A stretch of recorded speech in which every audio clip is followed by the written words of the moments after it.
Number 3. This is going to be a very tricky one. It's going to be related to an item that we're not going to cover in a lot of depth in this chemistry course. Okay? In higher level chemistries, resonance structures become a little bit more of a central topic. Not top on the list, but it's a little bit higher. It's going to get a little bit more priority than how we treat it in this course. But resonance structures are referred to in this section, so I figured I'd throw a question out there for you. Explain why resonance structures are used instead of Lewis structures to correctly model certain molecules. Now, when you look at a resonance structure, it's going to use the same types of conventions for representing the bonds and the lone pairs of electrons and the elements themselves as a Lewis structure. They're going to be using the same types of notations. But when we draw a resonance structure, we're actually going to draw at least 2 different Lewis structures and then draw an arrow between them.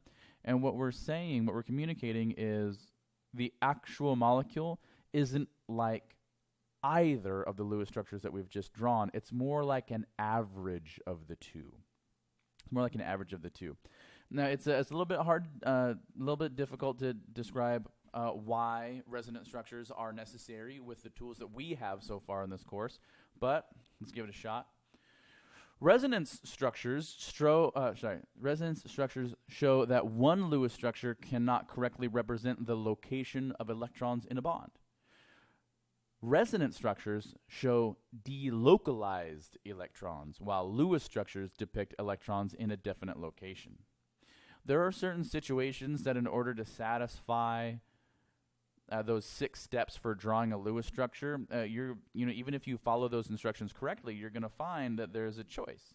I'm either going to have a partial charge or maybe even a full charge on one atom where I have a double bond on another atom. But which one, right? You can flip them. You can put the double bond on the other and the charge on that second element. So you ask yourself, which one is it? And in reality, it's actually both. Okay? It's actually both. And so a Lewis structure isn't going to adequately represent that particular molecule. We need something that's called a resonance structure.